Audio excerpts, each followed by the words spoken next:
మనలో ప్రతి ఒక్కరూ ఒక్కసారైనా డీమార్ట్‌కి వెళ్ళుంటారు. కుటుంబ సభ్యులు లేదా స్నేహితులతో సందర్శించి ఉంటారు. ఇంట్లోకి అవసరమయ్యే అన్ని సరుకులు, వస్తువులతో పాటు బట్టలు, ఎలక్ట్రానిక్ వస్తువులు ఇలా ప్రతిదీ డీమార్ట్‌లో లభిస్తాయి. అన్ని వస్తువులు ఒకే చోట దొరుకుతుండడంతో వేరే షాపులు తిరగాల్సిన అవసరం ఉండదు. దీనివల్ల సమయం కూడా ఆదా అవుతుంది.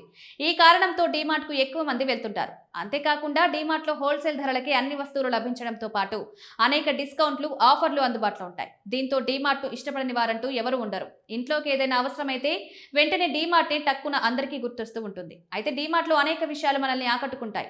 భారీ డిస్కౌంట్ ఆఫర్లు, ఒకటి కొంటే ఒకటి ఉచితం లాంటి ఆఫర్లనే కాకుండా అక్కడ జరిగే కొన్ని సంఘటనలు ఇంట్రెస్టింగ్‌గా అనిపిస్తాయి. డీమార్ట్‌కు వెళ్లి మనం కొనుగోలు చేసిన వస్తువులకు బిల్ పే చేసిన తర్వాత బయటకు వచ్చే సమయంలో ఎగ్జిట్ డోర్ వద్ద సెక్యూరిటీ గార్డ్ బిల్లుపై స్టాంప్ వేయడం మనం చూస్తూ ఉంటాం.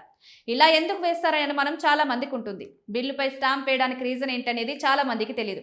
కానీ దీని వెనుక ఒక పెద్ద కారణమే ఉంది. భద్రత దృష్ట్యా అలా బిల్లుపై స్టాంప్ వేసే రూల్ ప్రవేశపెట్టారు. డీమార్ట్‌లోని వస్తువులు చోరీకి గురి కాకుండా ఈ నిర్ణయం తీసుకున్నారు. బిల్‌పై స్టాంప్ వేయడానికంటే ముందు మీ బ్యాగ్‌లోని వస్తువులను సెక్యూరిటీ గార్డ్ చెక్ చేస్తాడు. బ్యాగ్‌లోని వస్తువులు బిల్‌తో సరిపోతాయా లేదా అనేది తనిఖీ చేస్తాడు. డీమార్ట్‌లో క్యారీ బ్యాగ్ కోసం అదనంగా రుసుం వసూలు చేస్తారు. మీరు ఎన్ని క్యారీ బ్యాగ్లు తీసుకుంటే అన్ని బ్యాగ్ల సంఖ్యను బిల్లులో ఎంట్రీ చేస్తారు. మీరు డీమార్ట్ బిల్లును పరిశీలిస్తే C1, C2, C3 లాంటివి ఉంటాయి. సి అంటే కేటగిరీ అని అర్థం. మీరు ఎన్ని బ్యాగులు తీసుకుంటే ఆ సంఖ్య పక్కన రాసి ఉంటుంది. సెక్యూరిటీ గార్డ్ ముందుగా మీ బిల్ తీసుకుని అందులో క్యారీ బ్యాగ్ల సంఖ్య చూస్తాడు. తర్వాత మీ ట్రాలీలో ఎన్ని బ్యాగులు ఉన్నాయో చెక్ చేస్తాడు. బిల్లుపై ఉన్న సంఖ్యకు సమానంగా మీ దగ్గర బ్యాగులు ఉన్నాయా లేదా అదనంగా ఉన్నాయా అనేది తనిఖీ చేస్తాడు. ఆ తర్వాత బిల్ పై స్టాంప్ వేసి పంపిస్తారు.